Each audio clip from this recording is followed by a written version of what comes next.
My boy Andrew Ray over at Binging and Babish did a Pastrami episode based on Katz's Deli. As much as I'd love to go there and potentially meet the Impractical Jokers because they hang out there all the time, shout out to you guys, Joe, Sal, Mur, Q. Those both seem impractical, being that I live in North Carolina. We can still do them a lot of justice in making a sandwich that brings memories back to my hometown in Butler, Pennsylvania at Reclamation Brewery. The Swanson is a sandwich on Texas toast, pastrami, bacon, Monterey Jack cheese, a little barbecue mayo, lettuce, tomato, and some sauteed onions.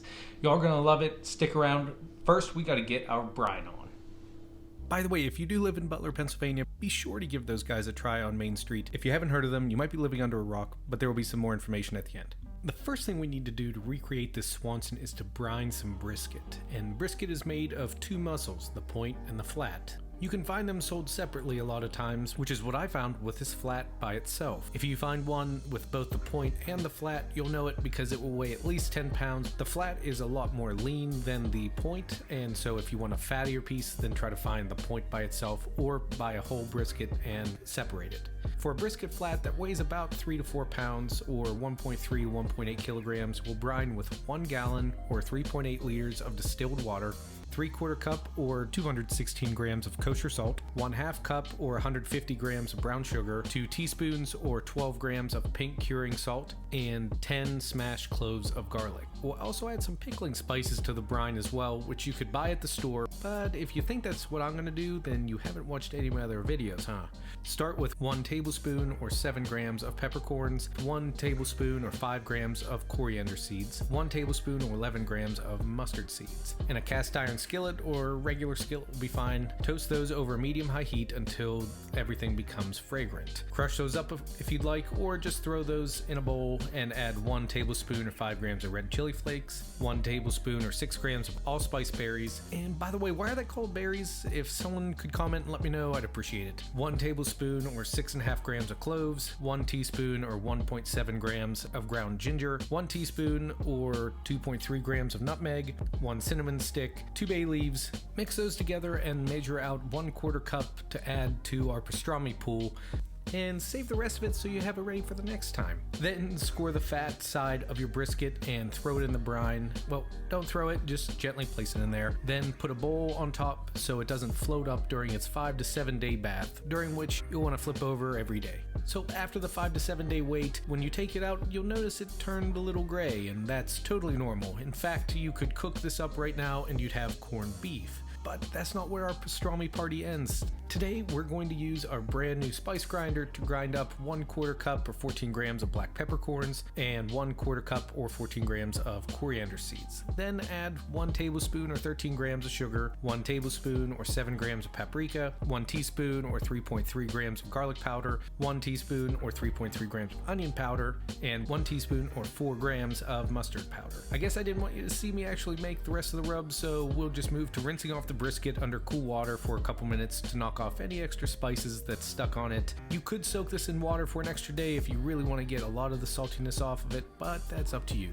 From there, we'll blot off some of the water that we used to rinse off our now corned beef, rub it up with our dry rub that we just made, and throw this bad boy on a 225 degree Fahrenheit or 100 degrees Celsius preheated smoker. And we're going to keep it there until the internal temperature gets to be about 150 degrees Fahrenheit, 66 degrees Celsius. Then we'll wrap all that in foil until an internal temperature of 203 degrees Fahrenheit or 95 degrees Celsius. While we wait, we'll make a quick Greek salad that's going to be a light complement to our heavy Swanson sandwiches. See, I'm always looking out for your heart health. For the salad, we'll cut the following into bite-sized pieces: 2 medium-sized seedless cucumbers, try saying that really fast, 2 Roma tomatoes, a half of a red onion, and a handful of Kalamata olives. For the dressing, we'll use the juice of 1 lemon, 1/4 cup of olive oil, and a half teaspoon of each dried basil, dried oregano, garlic powder, and some fresh dill, plus kosher salt and fresh ground pepper to taste. Give all that a good whisking to combine and emulsify. Pour over your salad and let that sit for at least a half hour to let those flavors get to know each other. Once your thermometer says the meat is up to temperature, pull off the smoker and admire how gelatinous the meat is even in the aluminum foil. But it's not time to dig in yet, friends. We'll need to let this rest for at least an hour, or as long as you can stand to let it rest. After you've become even more hungry than you were before, slice across the grain and admire the pull test of this perfect pastrami. Yes, it's pink inside, but that's from the curing process. We cooked this baby to 203 degrees Fahrenheit. Trust me, it's plenty cooked. And now to assemble our Swanson sandwich. Hopefully we'll have better luck eating it than Ron did. This thing is like a BLT on steroids. Start with a few slices of smoked Gouda, layer with a generous portion of that nice pastrami, lettuce, tomato, and bacon, then the special BeerBQ sauce. For that we'll bring out our friend Chip the bowl and nearly spin him off the counter. Plop about a half of a cup of mayo, 1 tablespoon of your favorite barbecue sauce, mine's a homemade Texas sauce, 1/4 teaspoon of garlic powder, salt and pepper to taste, and a pinch of our serrano pepper powder. Then add 2 tablespoons of stone ground mustard and 2 tablespoons of your choice of beer. I would recommend a darker malty flavored beer opposed to the hoppy one like the milkshake IPA we made last time. If you haven't seen it yet, click up there in the corner. Whisk that all up and slather some onto your waiting Swanson sandwich and take a nice cross-section shot, add some of that Greek salad, and finally give this bad boy a try. Alright, so let's give this Swanson a taste.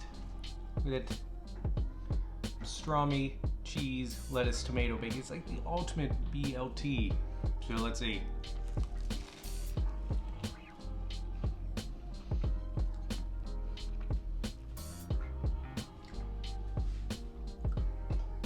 Yeah, it's exactly it. I'm glad we didn't put any salt in the rub on the outside of the pastrami, or it would just be a little too much with that bacon. What about the Greek salad? Yep. Yep. Sure is. Olive oil, lemon.